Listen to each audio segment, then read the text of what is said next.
शहरात अतिवृष्टी झाली की पाणी साचते, नागरिक त्रस्त होतात. पण हे पाणी साचण्यामागे कोण जबाबदार हे कधी कुणी विचारत नाही.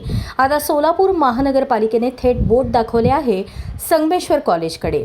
सिटी सर्वे नंबर 8398/6 लगत रेल्वे लाईन जवळ संगमेश्वर पब्लिक स्कूल परिसरात एक नैसर्गिक नाला आहे. महापालिकेने यापूर्वी दिनांक 16 ऑगस्ट 2018च्या पत्रान्वये केवळ तात्पुरते कव्हरिंग करण्याची परवानगी दिली होती. मात्र प्रत्यक्ष पाहणीत धक्कादायक बाब समोर आली आहे. त्या ठिकाणी कायमस्वरूपी आरसीसी स्लॅब टाकून नाला पूर्णपणे बंद करण्यात आला आहे. हा स्लॅब नैसर्गिक प्रवाहाला अडथळा ठरत असल्याने पावसाळ्यात परिसरात पाणी साचते आणि नागरिकांच्या जीवनमानास धोका निर्माण होतो. त्यामुळे सोलापूर महानगरपालिकेचे अतिरिक्त आयुक्त व शहर आपत्ती व्यवस्थापन कक्षाचे अध्यक्ष संदीप कारंजे यांनी राष्ट्रीय आपत्ती व्यवस्थापन अधिनियम 2005च्या कलम 26 व 30 अन्वये संगमेश्वर कॉलेजच्या प्राचार्यांना कठोर नोटीस बजावली आहे.